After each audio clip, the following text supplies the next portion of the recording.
Okay, good morning, everyone. Thank you very much for coming. It's a pleasure for me to present you Alessio Zaccone. She's visiting my group. Unfortunately, today is the last day of his short stay, but I think it was intense. Let me describe a bit Alessio's CV. Is very nice, considered a remarkable CV. He did his PhD at ETH Zurich. And then he became an Oppenheim Fellow at Cambridge. After that, he was a W2 professor in Munich, went traveled B. Then he went back to Cambridge as a lecturer, and finally is professor at University of Milan. And he will talk about colloidal system in shear flow and other standards. Thank you very much, Pietro, for the introduction and also for inviting me to. Great to learn about the research activities here in your lab, and a lot of fascinating phenomena involving colloids and statistical mechanics. I hope in my presentation I can make some connections with also the work you are doing here, and also with hopefully other research directions in Barcelona on the theory side. So the presentation title is deliberately a little bit broad because I'm going to touch on a couple of different topics in the presentation. So I've been interested for many years now in the behavior of colloidal suspensions in shear flows. From the point of view of analytical theory, in particular, we have been developing analytical solutions to the Smolkowski diffusion convection equation, which is the governing equation for the dynamics of colloidal particles in a shear flow, and it's the equation that belongs to the broader class of Fokker-Planck equations, and its stationary solution gives access to the structure of a colloidal system in an external field like a shear flow in terms of the perforation function, and this is the starting point to calculate properties of colloidal suspensions, including viscosity, reflectivity, and so on. Then I will talk about the self-assembly of colloidal particles, in particular charged colloidal particles in shear flows, and this is also broadly based on the mathematics underlying the Smolkowski diffusion convection equation. And in this part, I will show how we can predict the colloidal stability, which means the propensity of a colloidal system to aggregate, form clusters, and eventually even gelation under the presence of a shear flow. This is a very complex phenomenon because the shear flow affects both the aggregation process as well as the fragmentation of the clusters. Right, then I will talk about the elasticity of amorphous systems, and I would like to start with some key concepts. The first of all is the perforation function, which it tells us the probability given a particle at the center of the frame, of a spherical frame, tells us the probability of finding other particles in a shell at distance r from the target particle in a shell of thickness, infinitesimal thickness dr. So this is a key quantity to describe the microscopic structure of a colloidal system. The other key concept here is the Peclet number. The Peclet number is a dimensionless number which gives the ratio between the effect of shear forces, which are due to a flow velocity, and the colloidal particle diffusion. And this always involves, by obvious dimensional considerations, since diffusion is a length squared per unit of time. So here we need a characteristic length scale L. This, of course, can change depending on the system. Considering the colloidal particles in shear flow, this is typically the particle size. So this is how the Smolkowski convection diffusion equation looks like. So it's basically a diffusion equation where usually in the diffusion equation here you have the concentration, right? But the diffusion equation is a macroscopic description. The Smolkowski equation is instead a microscopic equation for the pair correlation function. And this is a standard diffusive term where you can also take into account the effect of lubrication forces, which is encoded in this hydrodynamic function. And then here you can put all the other effects, including a conservative interaction force field between the particles. So, if, for example, if particles are electrostatically charged, or if they are attractive, or have any other interactions. And the external fields like the flow field velocity B, which is due to a shearing process. And here, since we are considering the stationary Smolkowski equation, which means we are setting the time derivative of the perforation function to 0, because we are interested in the static structure. So after since in a shear field, we can identify in the shear plane two well-defined zones.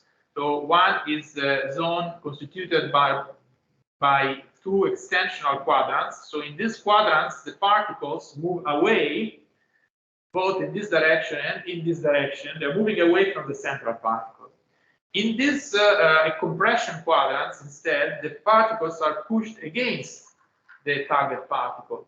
So what we can do is to average this, since this is a partial differential equation, so in a spherical frame you would have radial component, theta and phi components. We can average it on these angular sectors. And in order to solve it analytically, the problem is that for a shear field, this velocity, which is the mutual velocity, this is the mutual velocity between two particles. In a shear flow, if you write it in a spherical frame where r is the radial distance from the target particle, the problem is that this term is diverging, because in a shear flow, this velocity goes asymptotically like the shear rate gamma dot times r. So where you are supposed to put a boundary condition at infinity, and this term is going to explode. The other problem is that if you divide, if you make this equation dimensionless, so you will end up, so here you have the diffusion coefficient, so here you have the velocity. So remember the definition of Peclet. If you make this equation dimensionless, you will end up with a coefficient 1 over Peclet, which multiplies the diffusive term. The diffusive term is the highest order derivative, no, it's the second derivative. So if your small parameter is 1 over Peclet, if this is the small parameter in a perturbative expansion, this means that in the limit of epsilon becoming very small, this term becomes negligible compared to this term, and this changes the order of the differential equation, which from second order becomes first order. So these are two important problems which make this problem singularly perturbed. So you cannot do a simple Taylor expansion in a small parameter and hope to find a solution, but you need to do a boundary layer expansion. So you need to identify a boundary layer. This is clear, no? Based on what I said, because if epsilon is, let's say, if the velocity is very large, there is, as I said, this dependence of the velocity, which goes like gamma dot times r. So at sufficiently far distance, this term here is going to be dominant with respect to all other terms. So there is an outer layer.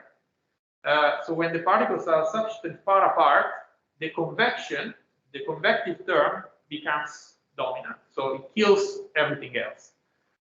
Instead, within the boundary layer, everything is important, so including the diffusion and, of course, also the interparticle interaction.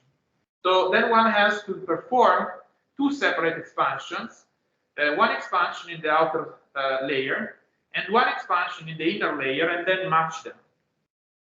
So you will have an inner solution and outer solution, and delta is the thickness of the boundary layer. And if you do this, for example, for the perforation function in the compression sector, then you can get results which are meaningful. So we developed this theory. Of course, I'm not reporting all the mathematical details. It's a bit technical, but it's everything analytical or semi-analytical, and the details are reported in this paper. We validated the theory with Stokesian dynamics simulations in the literature. So for the perforation function, and our theory is based on a two-body equation, so it cannot be used to describe dense systems, but in the semi-dilute regime up to 20% packing fraction, so phi is the fraction volume occupied by the particles. So up to the semi-dilute conditions, it works pretty well without any fitting parameters in comparison with the Stokesian dynamics.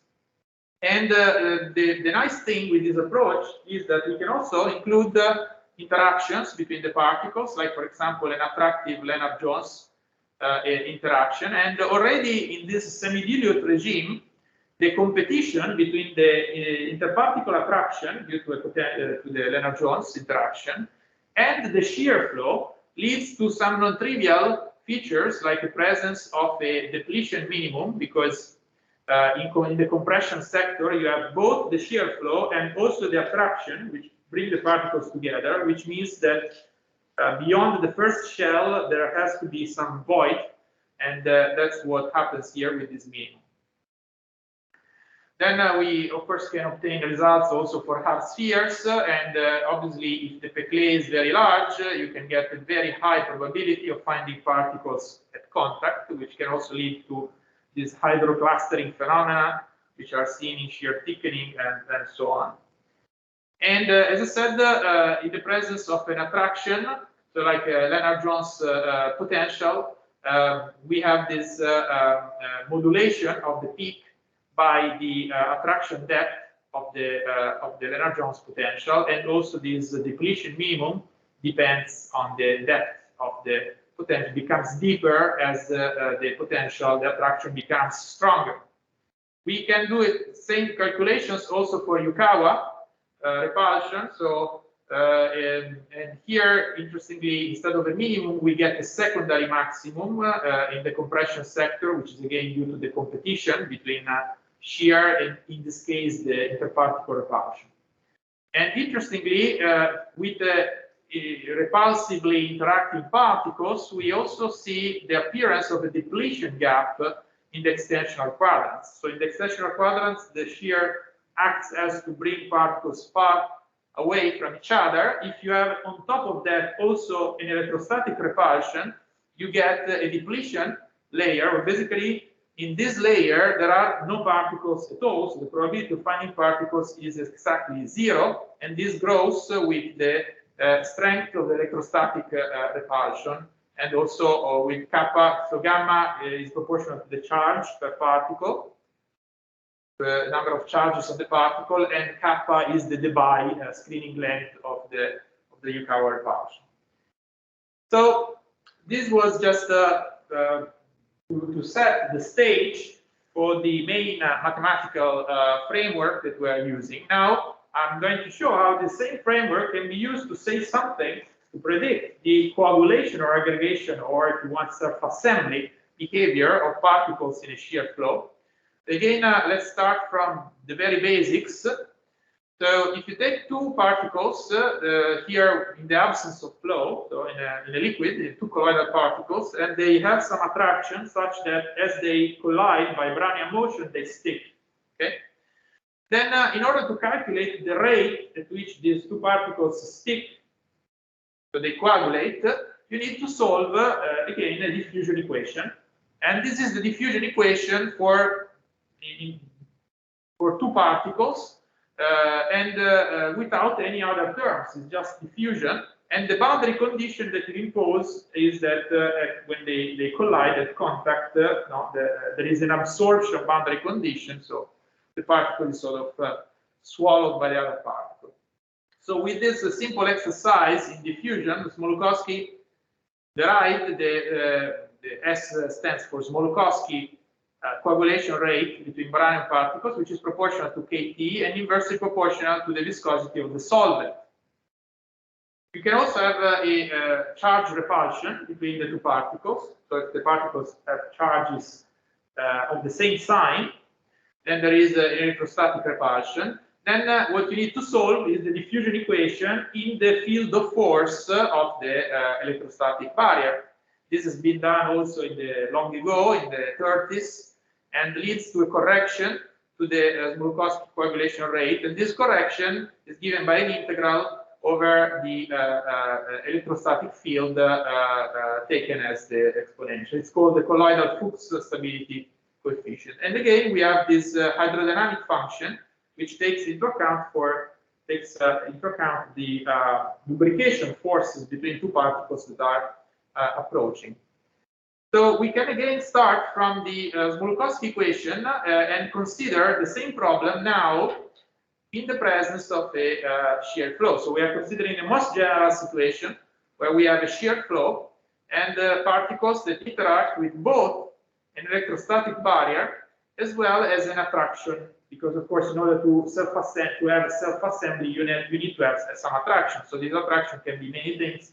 Typically for colloids this is given by the van der Waals attraction. So again, we start from the Smoluchowski equation in the stationary form. It's exactly the same equation that I showed before. This coefficient P is just a Stokes friction. And using a similar scheme, a singularly perturbed boundary layer approximation, you can solve the equation with the relevant boundary conditions and get the aggregation rate for this problem. And of course, this recovers the Smoluchowski aggregation rate in the absence of flow and in the absence of electrostatic barrier, and also recovers this result here in the absence of shear. But you see, this time we also have this term, which is proportional to the Peclet. And this is the radial velocity component of the mutual velocity between the particles. And this accent just means that it is dimensionless, because we have to make everything dimensionless. And this delta is the boundary layer width. So recall this concept of an inner and outer layer. And it's a function of the Peclet, and is also a function of the interaction range between the particles. And again, you have this hydrodynamic function, which accounts for the lubrication forces. So this is this result is useful because from these integrals you can make some saddle point approximations, and you can end up with a compact analytical formula which gives an extension of the Kramer's rate in shear. But in this case, the Kramer's problem is hopping the barrier given by the electrostatic repulsion in the presence of a flow field, which leads to this the presence of this term in the Arrhenius exponential with the Peclet number, and alpha is just a geometric exponent, which geometric prefactor, which comes from the angular averaging of the Smoluchowski equation in the compression sectors. We just need to consider the compression sectors, because that's where the particles come together. In the extension sector, there cannot be any aggregation. Then we, yes, just a few words about the lubrication forces. So this, I've mentioned many times this function. So this function takes into account the fact that when two particles come closer, the incompressible liquid in the gap between the particles gets squeezed, which gives you a resistance. This is called the lubrication force. We always use this simple algebraic expression, which is an interpolation form of the analytical solution by Stimson and Jeffries for two spheres, who obtained an analytical solution 1926. But of course, their solution is very complicated in terms of special functions and so on, but it can be effectively interpolated with this simple formula. So basically, the mutual diffusion coefficient between two spheres can be written as the mutual diffusion coefficient in the absence of hydrodynamic interactions times this hydrodynamic function here. So h is just a different way of writing the radial coordinate by subtracting the diameter and dividing by the particle size. We can also account for the far-field hydrodynamic interactions, which are due to the mutual relative motion of two particles. These hydrodynamic interactions enter in the expression for the velocity field. So this is the averaged velocity field in the expression in the compression sectors. So this is the geometric coefficient that I mentioned here. And this is the hydrodynamic function for which, again, we have analytical solutions given by Batchelor and Green in the 1970s. So we can take a look at these functions. So the lubrication forces, so this function G, basically is a function that goes to 0 when the two particles are at contact, which means that the resistance due to squeezing the flow becomes infinite when the particles approach. And it goes to 0, or this correction becomes insignificant at very large distances where you recover the diffusion coefficient of the particles unaffected by lubrication. The other function, the one that acts in the velocity field of the particles, is this function here, which can be tabulated, can be written as a polynomial. And both these effects act as to slow down the relative particle motion. So they both contribute like an effective repulsion to the coming together, to the moving together of the particles.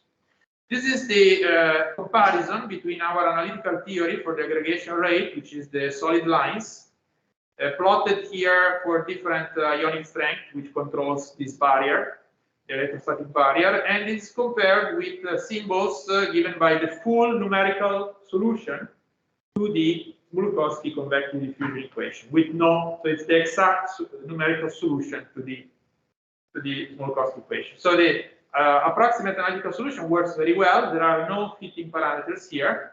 And it's very interesting because at low Peclet number, so for very weak, flow effects, basically this plateau tells you that here the effect of flow is like insignificant.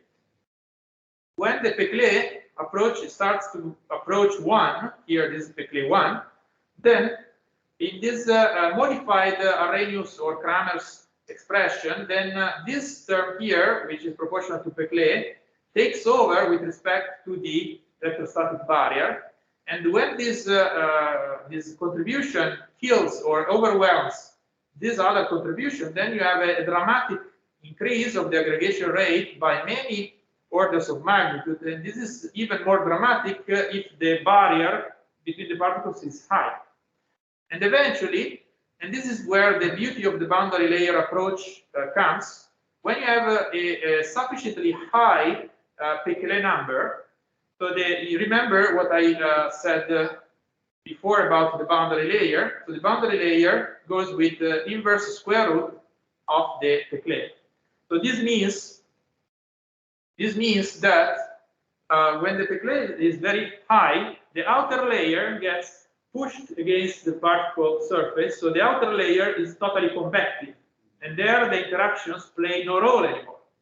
And therefore, no matter your interaction, then all curves collapse onto this trend, master trend, which goes like proportional to shear rate and cube of particle size, and recovers a ballistic model again due to Smolkowski. So this is what I showed so far is about two particles, no, in a shear flow. So how can we use this to say something about a self-assembly process where you have many particles forming clusters that can grow or break up or fragment and so on? So we need to use a master kinetic equation, where here we have concentration of cluster with k particles, which varies as a function of time, because we have, for example, aggregation of a cluster with I particles, which aggregates with a cluster with J particles, and I plus J is equal K. However, a cluster with K particles can also aggregate with another cluster, and therefore you have less clusters with K particles in the system. You can also have less clusters with K particles because they break up, and so on. So by taking all these processes into account, so K plus are aggregation rates, K minus are dissociation or fragmentation rates, then you can have any kind of growth or breakup phenomena. So for the assembly rate, we can formulate assembly rates for the clusters based on the previous results that I showed by suitably modifying the analytical expressions. And we can also derive dissociation rates, again using the same governing equations, but this time for the problem of particles, like for the pinning or of particles in the cluster. So we have to redefine the Poincare number for in terms of hydrodynamic radii of clusters, and these clusters typically are fractal. So you have a relation between the number of particles in the clusters and the hydrodynamic radius with some fractal exponent, which can be anything depending on the system. And for the aggregation rate, we can modify our simplified analytical result in this way by putting the electrostatic barrier into this Fuchs coefficient. This is number of particles in the cluster. dF is fractal dimension. And when the system transitions to this completely convective regime, we can use the ballistic result by Smolkowski. For the breakup rate, I will say more things later, but typically the breakup rate or fragmentation rate of a cluster into two fragments is a power law function of the shear rate and the power law function of the size, the radius of gyration of the cluster. So then we can solve numerically. So these are numerical solutions of the master kinetic equations with these kernels. Then we can predict the population of the clusters, the size distribution of the clusters as a function of time. And interestingly, this cluster mass distribution is typically bimodal because the aggregation process is sort of runaway, and then it's blocked when you reach a certain critical size that can survive under a given shear rate. Then it cannot grow any further. So you reach this point, then it's broken into fragments, but these fragments then react very fast to make again these clusters. So you have a highly dynamic process. We can also predict the evolution of radius gyration of the clusters as a function of time with a typical lag time and followed by a runaway. Without the breakage, it's impossible to reproduce this bimodality. So this bimodality is also a function of this electrostatic stability coefficient. So if it's stronger, if the repulsion due to electrostatics is stronger, then this bimodality is stronger. Then we verified these calculations with experimental measurements of the viscosity of the suspension. So of course, as the clusters grow, the viscosity of the colloidal suspension becomes larger. And typically under a constant shear rate in a Couette flow, so this is a quite high shear rate because the particles had a substantial electrostatic repulsion of 60 kT, so you need a very high shear rate. But basically, we have a very nice agreement between the numerical master kinetic equation and the experimental results. We can also compute the conversion of primary of colloidal particles to clusters. So it tells you what the fraction of colloids that converted to clusters, and we can measure it experimentally by light scattering. We measured it experimentally, in all the work, of course, experimentally by light scattering, and we can reproduce, at least qualitatively, the trend. Then also by light scattering, one can measure the structure factor of the clusters as a function of time. So you start with a flat structure factor, means you have only spheres, and then you start forming the clusters, and these curves go up. And this is the calculated structure factor based on the numerical solution to the master kinetic equation. And the lag time, this lag time that I showed in the viscosity before it runs away, correlates, these are experimental data, with the shear rate, exactly following this exponential law that we derived from the theory, using this extended Cramer's rate for the barrier hopping under shear.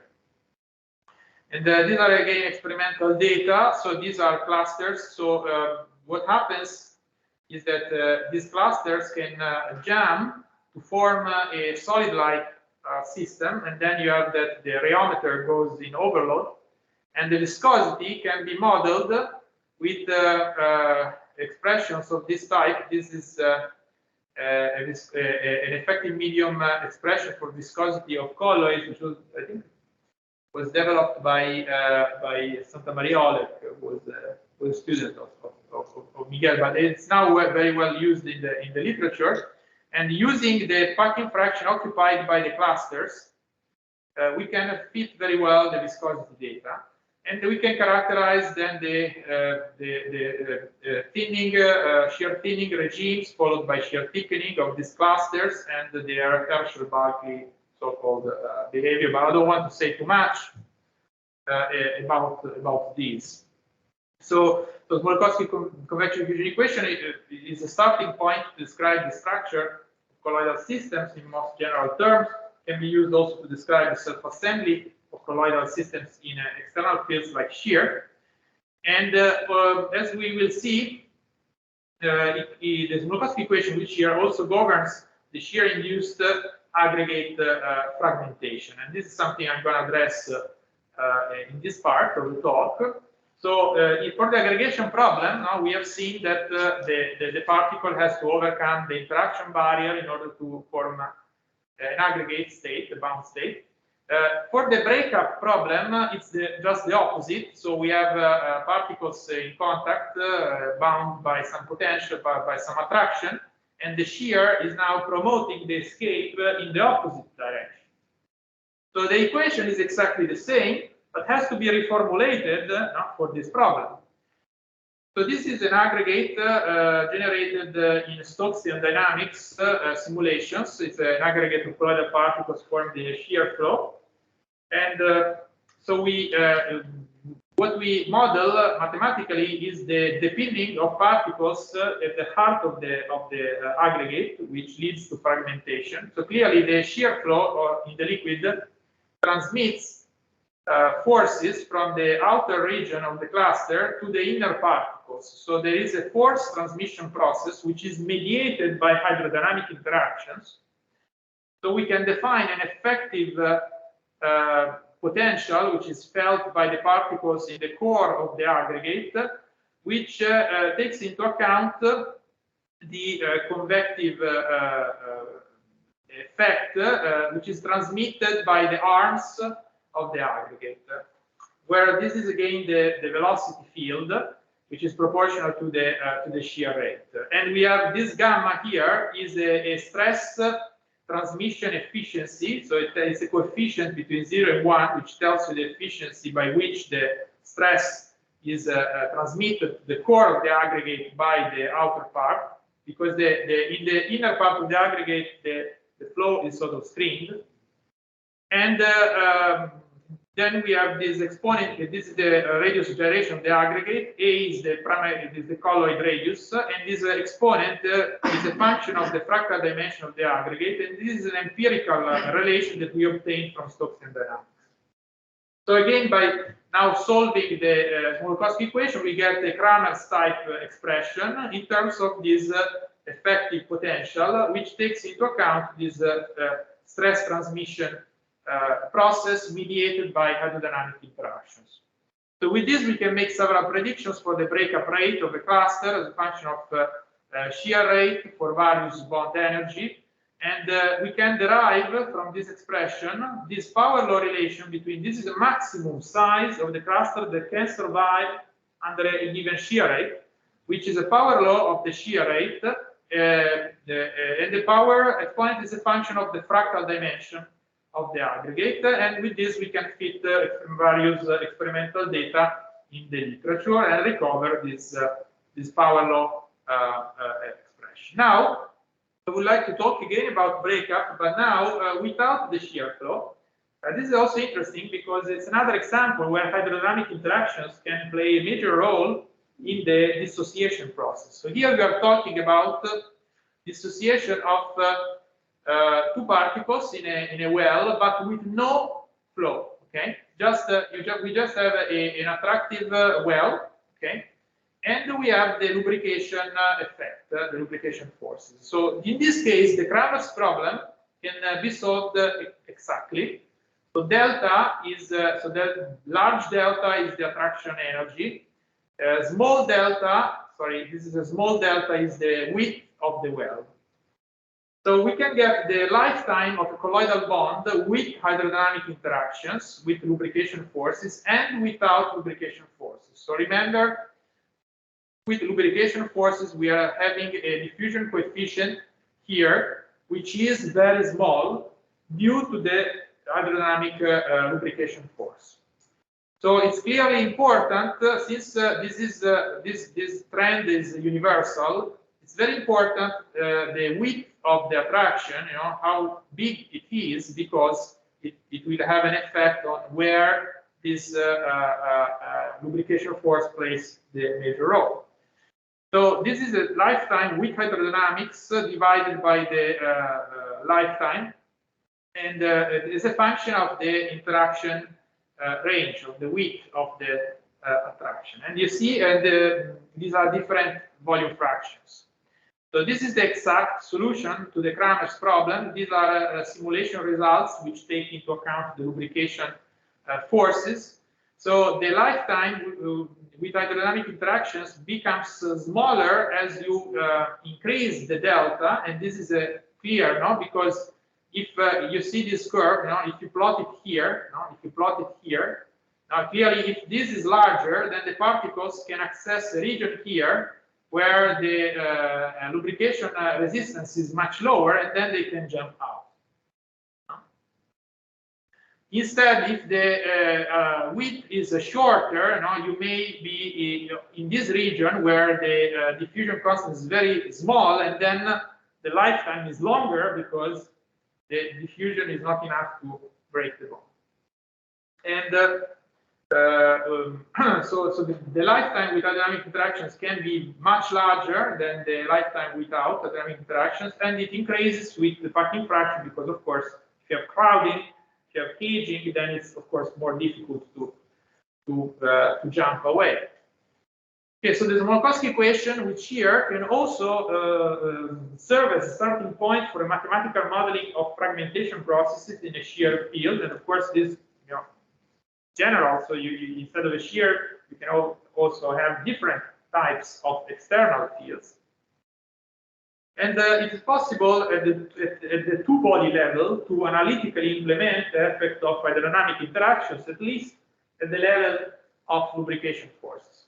Now, in the last part of the talk, I would like to talk about another direction in my group about which focuses on the mechanical properties of glassy systems. And the key point here is that there is a huge difference in the mechanical deformation of a material which has some inversion symmetry. So each particle here is a center of inversion, and materials where there is no inversion symmetry at the particle level. This is because you imagine deforming, applying a shear to this system. Each particle will move to a new position, which is imposed by the shear, dictated by the shear. In the new position, all the other bonds will just move, but the inversion symmetry is preserved. So in the new deformed position, all these forces that are transmitted by the neighbors are zero just because of symmetry. In this case, instead, this particle, when it's displaced to the new position, will receive forces from all the neighbors, because also all the neighbors are moving. But this time, there is no inversion symmetry, so the net sum of these forces is not zero. So in a glass, there is an additional displacement which is needed to relax this residual force. And this additional displacement is what we call the non-affine displacement. So here the sum of forces is not zero in the deformed position, and this net force, we can write it, it turns out to be proportional to the shear gamma.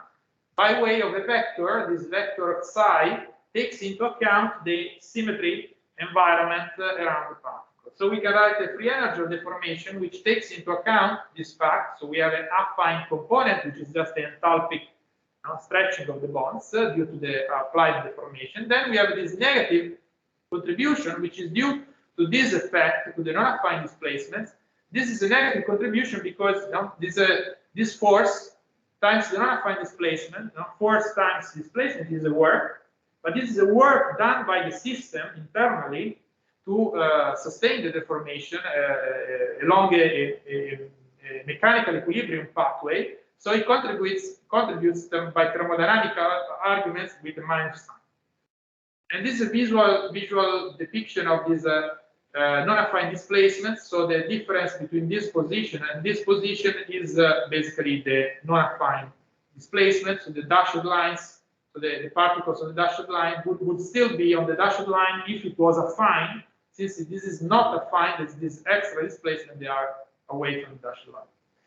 So from this free energy of deformation, then we can mathematically derive analytical expressions for the shear modulus, the elastic constant. This n is number of particles, for example, for a random sphere packing or Drummond packing. Kappa is the spring constant between particles. R naught is the diameter of the particles, this coordination number. So the negative non-affine contribution gives rise to this negative contribution to the shear modulus. And we demonstrated in this paper that this critical coordination number is exactly twice the space dimension in a central force random network, which recovers the Maxwell rigidity criterion.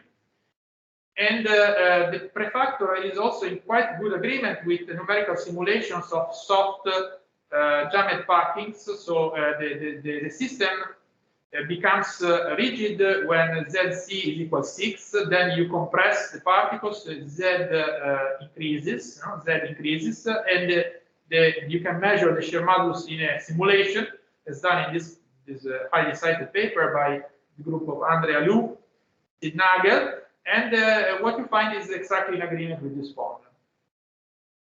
Now we can use this theory, with this free energy deformation, by extending it to larger deformations, where now the coordination number becomes a function, of the applied strain.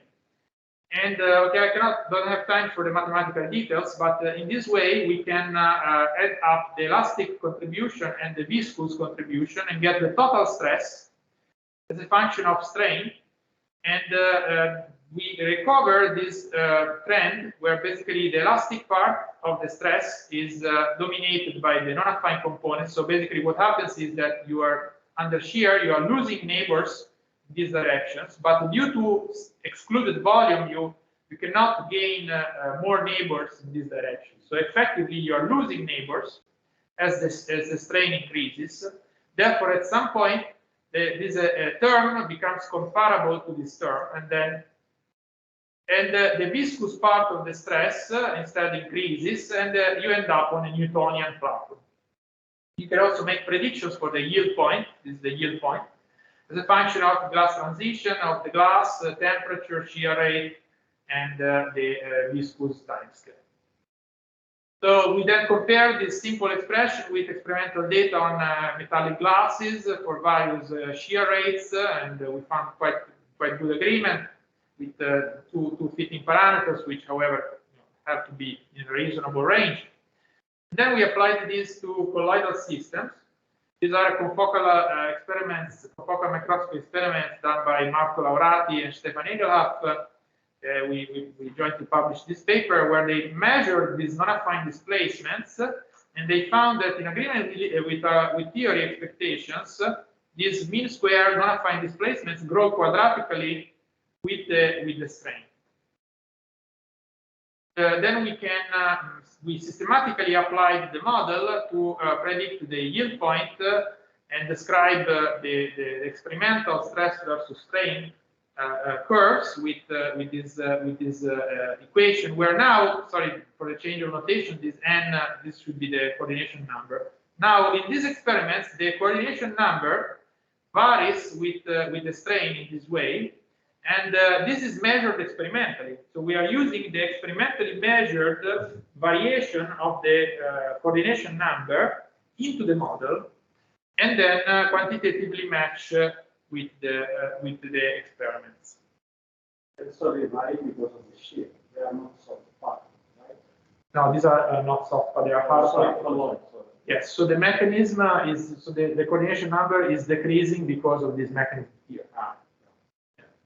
Not because of the other of this. No.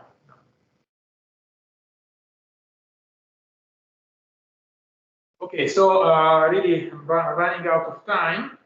But just a recap. So a simple non-affine model of nonlinear deformation of glassy materials can be formulated by letting the number of mechanically active nearest neighbors vary with the applied strain. This reproduces the yielding, which is the point where the affine part of the shear modulus has now decreased due to the drop of coordination, to the point that it becomes equal to the non-affine part, and then basically the system falls apart, so the rigidity is lost.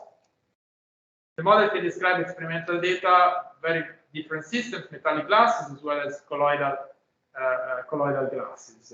And in the comparison with colloidal glasses, we basically use all the parameters of the model were measured experimentally in the confocal experiments.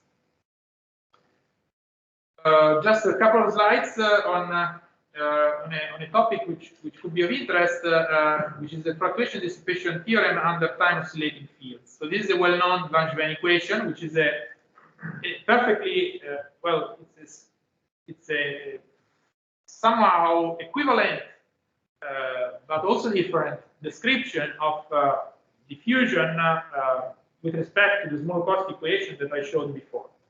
So this is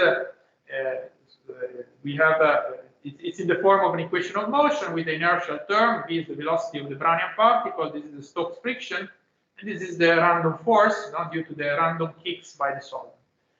So this random force has the following statistics. So the average of the random force is 0, and it's the average of its time correlation for a Markovian process is uncorrelated with a coefficient which is proportional to the friction and to Kt. This perfectly describes the relaxation, the thermalization of the particle from an initially slightly non-equilibrium or non-equilibrium state to the final equilibrium state where the mean square velocity becomes Kt over m. How can we derive this equation from first principles? This can be done with particle bath models. So we have a target particle in a bath of other particles that are modeled as harmonic oscillators. So this is the Hamiltonian of the red particle, and then this is coupled via this coupling coefficient in this bilinear way with the degrees of freedom of the other part, of the bath particles. So these are momenta and frequencies of the blue particles, and this refers to the red particle. So this was all done by Zwanzig in 1973. And this set of coefficients can also be expressed as a continuous spectrum over the frequency of the oscillators. So what we did, let's say, based on Sanzig's example, we extended this derivation of the Langevin equation to a system where you have a target particle, for example, charged in an AC, in a time oscillating electric field, where also the back particles are responding to the applied field. So we derived the generalized Langevin equation in the same way as done by Sanzig, but this time, so it works like this. You know, you from this Hamiltonian, you then derive the canonical equation. Okay, so you derive the equation of motion from the Hamilton-Jacobi, and the friction term is typically non-Markovian, and then you have a term due to the driving of the external field. However, there are all these junk terms which depend on the initial conditions. All these terms depending on initial conditions are then assumed to be drawn from a Boltzmann distribution. This is Sanzig derivation. And they go into the stochastic noise. And therefore, you get, at the end, a generalized Langevin equation with the usual frictional force. Now we also have this, the external field. But then when we analyze the statistics of the noise, based on this exact derivation, we find that the time correlation of the noise, it doesn't just have this term. Now, this term, okay, now I'm calling nu is the what I used to call zeta, but this is just this term here. Now the first term is just this thing, generalized to non-Markovian situation. Okay, but it's perfectly standard. But now, due to the external field, we have this correction, which is proportional to the time correlation of the external field. And here you have a prefactor which is proportional to the particle charge. So this is a new quasi-deterministic correction. And the big question here is that if this can be measured experimentally. So generalized Langevin equations can be derived from particle-back Hamiltonians with any external field, for example, AC fields, it could be electric or magnetic. A new term shows up in the perturbation relation and is proportional to the time correlation of the external field amplitude. It has never been observed experimentally. There is currently debate on this. And future work would be interesting to explore besides experimental verification of this effect, also potential applications for microreology. For example, in microreology, people completely neglect this effect. But if the environment is also responsive, I don't see why this should be neglected. And then, of course, if this is your assumption, then your results will also depend on this assumption. And this is also relevant for micromanipulation techniques, etc. So this was all derived in this paper. So I would like to thank my funder, which is the US Army since 2016 now. And in particular, the PhD students who work on this project, Brendan, who is now at IBM, Luca Banetta, who is now at Polytechnic Torino, and Bingyu, who is now at Penn University. And thank you very much for your attention.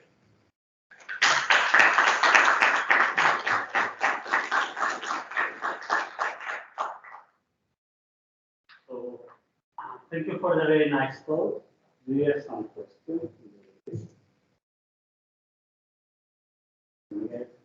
Yeah, very nice talk. Thank you.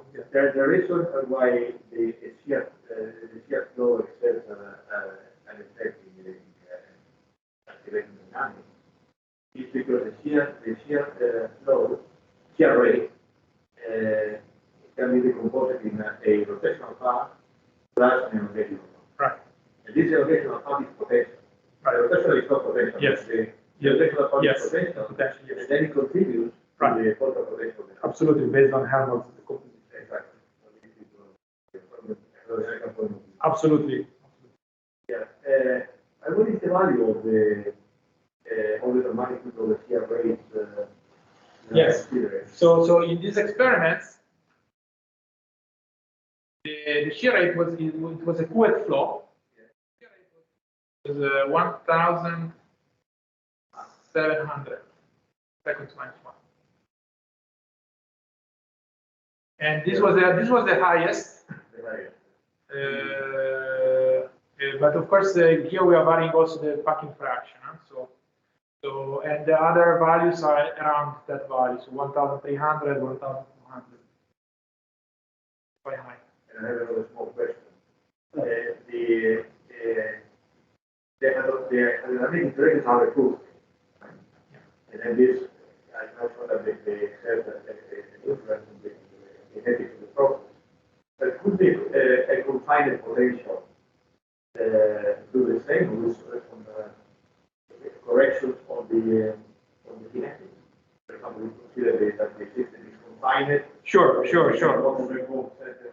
No, that's a very interesting idea. I never thought about this, but it's something very interesting because if it's confined, then you also have additional dynamic interactions with the wall. Yeah, and in addition, the dynamic they have approved it, but the confined potential is attractive. I mean, they reduce the distance between the particles.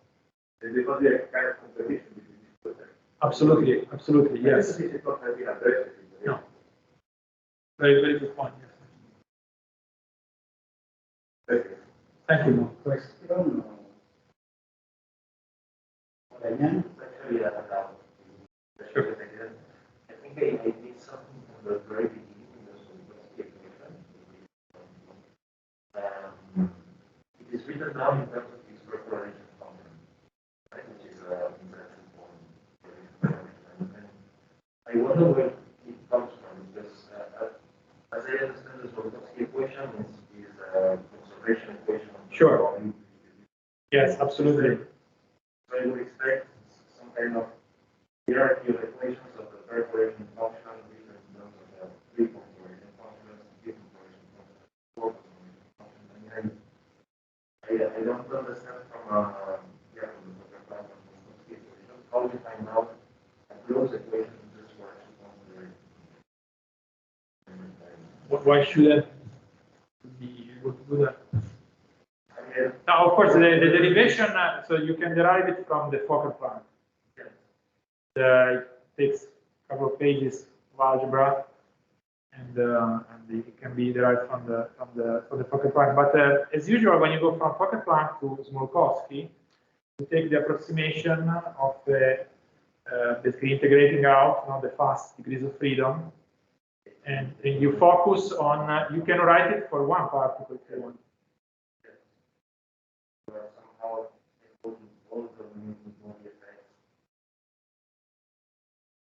No, because it's different. It's different because here the two body means that we have two Brownian particles, but all the many body effects that you are neglecting go to the diffusion.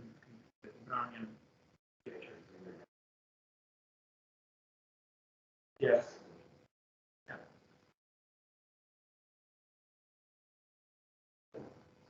Question? Well, just since you have these slides, basically now you feed the experimental data. We just want to just put parameter that is the Fuchs number, Right. this 10 power 8.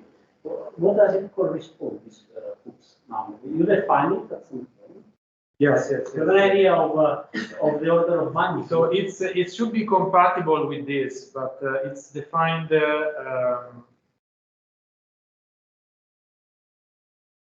With this, no, sorry, I'm going to the opposite direction.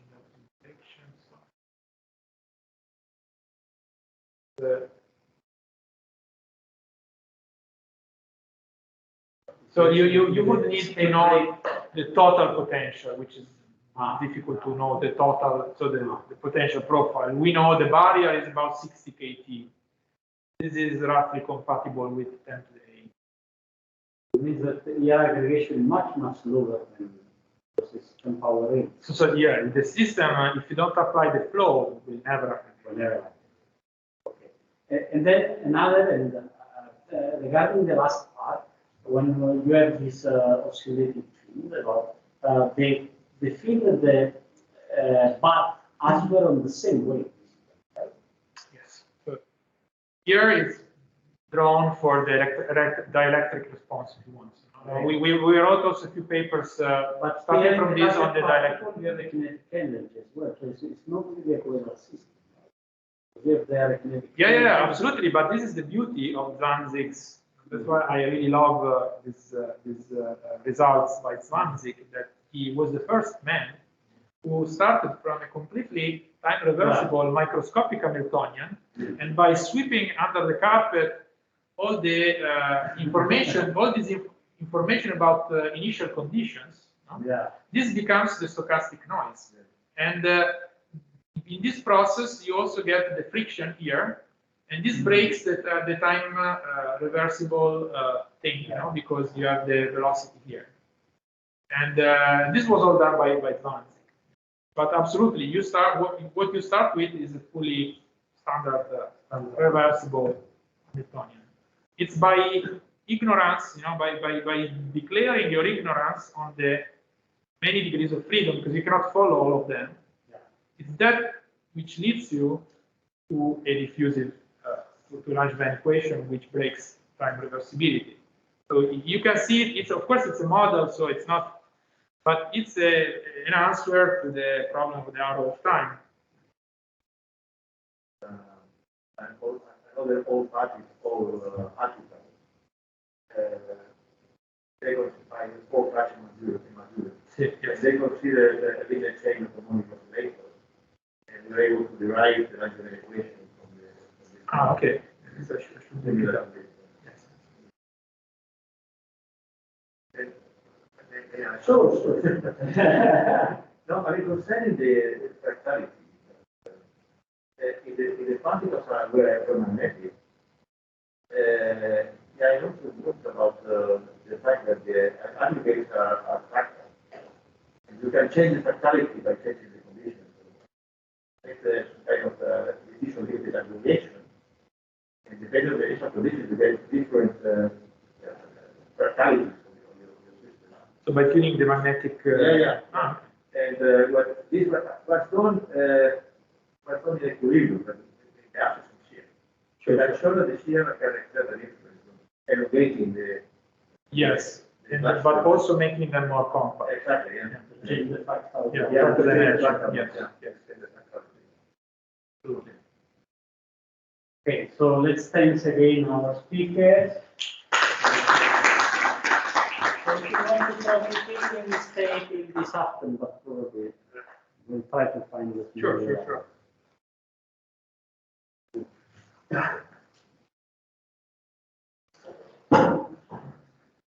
So I had to read that.